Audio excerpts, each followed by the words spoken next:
Hello everybody, just an update on my Sudan War collection. Just finished some more Dervishes. Managed to get these done in fairly swift time for me, about a week or so, and was quite pleased by the colour schemes. On the more up-rank figures, I put a little bit more colour on, a few stripes according to some of the illustrations, and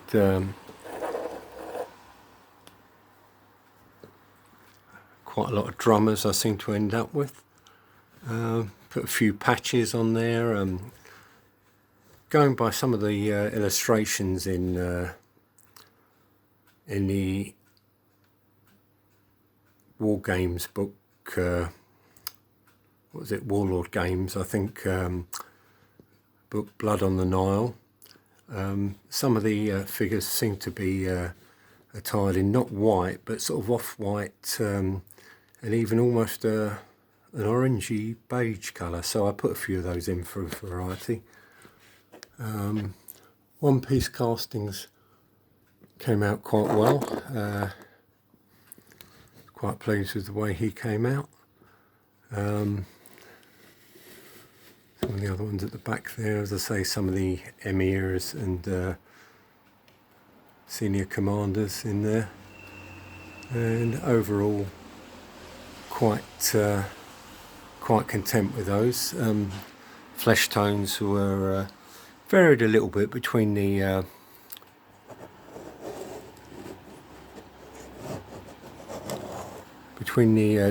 Dervish forces, the Haddon Dower troops, who were the well-known Fuzzy Wuzzies, and some of the others, I think Beja, B-E-J-A troops, who were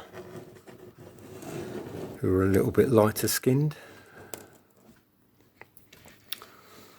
Overall, good deal easier than I thought they would be, and managed to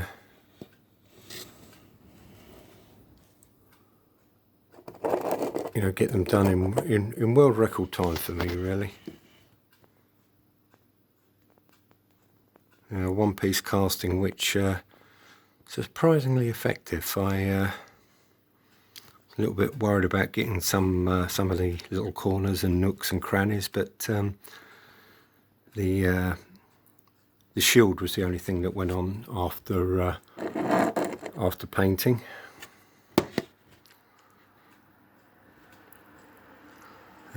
Camels always a bit of a problem, or more properly horses always a bit of a problem for me, but I seem to get roughly what I wanted. Thin wash over a kind of coffee coloured stain, and overall better than I expected, but not great, of course. But they look a bit shinier than they are. In fact, I've used Army Painter anti-shine matte varnish, and they're really not that shiny. There may be one or two areas. Actually, the figure in the centre there, I think I may have actually missed it, because I varnished them with gloss varnish first. I find that gives a better finish when you do finally coat them in matte varnish, and I think the figure in the centre you could do with being redone in anti-shine matte varnish. The others are as they seem. They don't really have any shine on them at all. But I've got the kind of Motley Crue kind of effect that I was going for. This is, according to some of the illustrations, that this is a bit more how the troops were. Initially, some years ago, I thought they were just everyone was in white, but to try and give a little bit of contrast there, and bring out some of the colours was my hope. Also picked up the book The Last Charge, one of those I'm going to review it later, but one of those large books. Also in the range was I think Monte Cassino and Zulu, and lovely big A4 size books with central colour section. Some marvellous prints there. There was also one on Culloden. I haven't got it with me at the moment, but as I say, I got it on Amazon. I've been looking for it for some time, and it's a detailed account of the Battle of Omdurman, and most certainly that section of it in which the 17th 21st Lancers attacked what they thought was a reasonable sized Dervish force, only to find that there was a lot more of them hidden in a kind of dried up riverbed. And Winston Churchill famously took part in that last charge of British regular cavalry.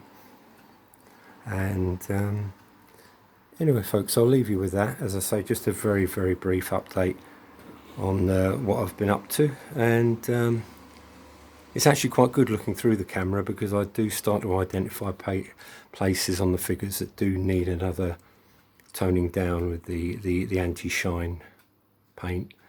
But hope this finds you well and you all are busy with your projects. Thank you very much, lads. Bye.